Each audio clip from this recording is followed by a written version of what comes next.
Ayan, magandang araw po sa ating lahat mga idol at mga kababayan. Kamusta po kayo? Ngayon po ay mag-update tayo patungkol po sa barangay at sangguniang kabataan eleksyon. Sapagkat ito pong si DILG Secretary ay mayroon pong inanunsyo nung siya po ay tanungin ng mga media na yung panukalang batas daw na term sitting bill ay malapit na daw po pirmahan ng ating Pangulo anumang oras. So ngayon ay babasahin ko po sa inyo mga idol at mga kabayan ito pong post ng Abante News Online 1 hour ago. Babasahin ko po at pakinggan niyo po mga idol at mga kabayan. Inanunsyo ni Interior Secretary John Vic Remulla na itinakda na sa Nobyembre 2026 ang susunod na barangay at sangguniang kabataan elections or BSKE. Kasabay nito, isinusulong sa panukala ng Department of the Interior and Local Government or DILG ang 24 na taong termino para sa mga barangay captain at barangay kagawad. Ibig sabihin, 24 na taon, ibig sabihin po 8 years yung gusto po nila na maging haba ng panunungkulan ng barangay kagawad o barangay captain man. Habang isang 4 na taong termino naman ang inirekomenda para sa mga opisyal ng sangguniang kabataan o SK.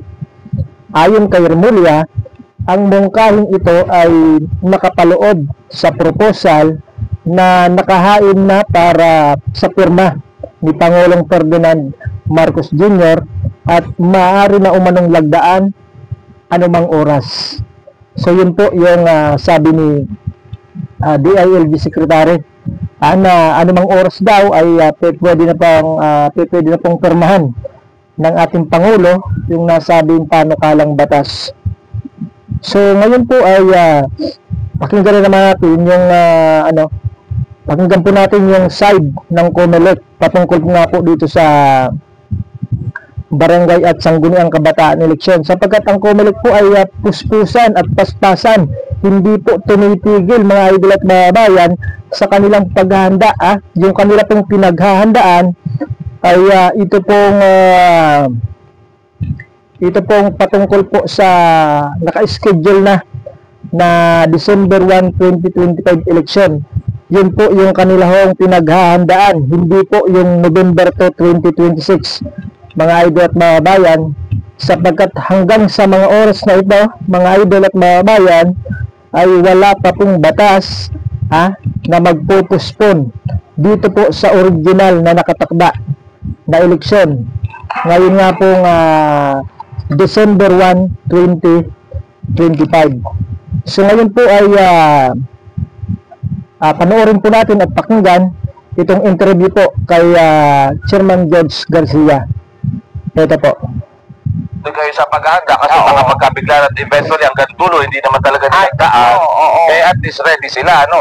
Pero may mensahe na po ba sa inyo coming from the palace ang nagsabi sa inyo or kayo mismo sa tansya ninyo, sa hinuha ninyo, eventually mapopospone po ba ito? May mga pahiwati po na maaaring talaga Sir Robert na mapirmahan, malagdaan ng ating kagalangalan na Pangulo. Ang batas na yan na magsasabing 4 years na ang termino, Sir Ma'am Doris, ng isang barangay official at saka SK mula po sa araw ng halala kung sakali matutuloy. So yan po ay 4 na taon na at meron naman po mga pahiwati sa atin na maaari hindi talaga ito matuloy. Kaya lang, siyempre, kahit pa ito, Sir Robert at Ma'am Doris, mapirmahan ng ating Pangulo, tatandaan natin na maaari meron mag-question ng magiging batas na yan sa Korte Suprema. At siyempre po, ang Korte Suprema naman, hindi naman natin sa pinipreempt sila dahil maaaring legal na issue, pwede sila mag-issue ng injunctive writ o tinatawag na restraining order, kung kaya magtutuloy pa rin halimbawa ang halalan sa December 1. Mahirap po ipagpakasakali yung ganyan. Kaya po ang COMELEC, nagtuloy-tuloy po tayo sa paghahanda kahit po yung mga procurement natin at syempre yung gagawin nga nating registration. Hopefully po, mula August 1 to 10 sa buong Pilipinas, maka 1,000,000 man lang tayo ng registered voters na bago para maipadagdag doon sa existing natin na list of voters. Nasa 1 million. 1 million. Expect natin. Pakibigyan lang kami, Chairman, ng apa. So ayun po, maliwanag po yung sabi po nitong si COMELEC chairman na si George Garcia, na mahirap pagbakasakali na kahit pirmahan po ng ating Pangulo at maging ganap na batas ay talagang alam niya, alam na ni Chairman George Garcia na mayroon talagang question dito po sa nasabing panukalang batas na kung pipirmahan ng ating Pangulo ay magiging ganap na batas. O talagang alam niya na mayroong question. Kaya siya po yung COMELEC po ay hindi po tumitigil. Sapagkat kapag yung batas na yan, naging ganap na batas, ay question sa Supreme Court, o Supreme Court pa rin, mga idol at mga bayan, yung masusunod. Kagaya po ng sabi ng nitong si Atty. Makalintal, na walang kadala-dala itong mga mambabatas na ito, sapagkat sila po ay inabisuhan na nung nakaraan, nung ginawa nila o nung pinagpaliban nila yung eleksyon noong 2022, inabisuhan na sila ng Supreme Court o Korte Suprema na hindi po dapat na ipagpaliban yung eleksyon o isang halalan, sapagkat yan po ay labag sa batas, wala sa konstitusyon na ipagpaliban yun pong isang halalan.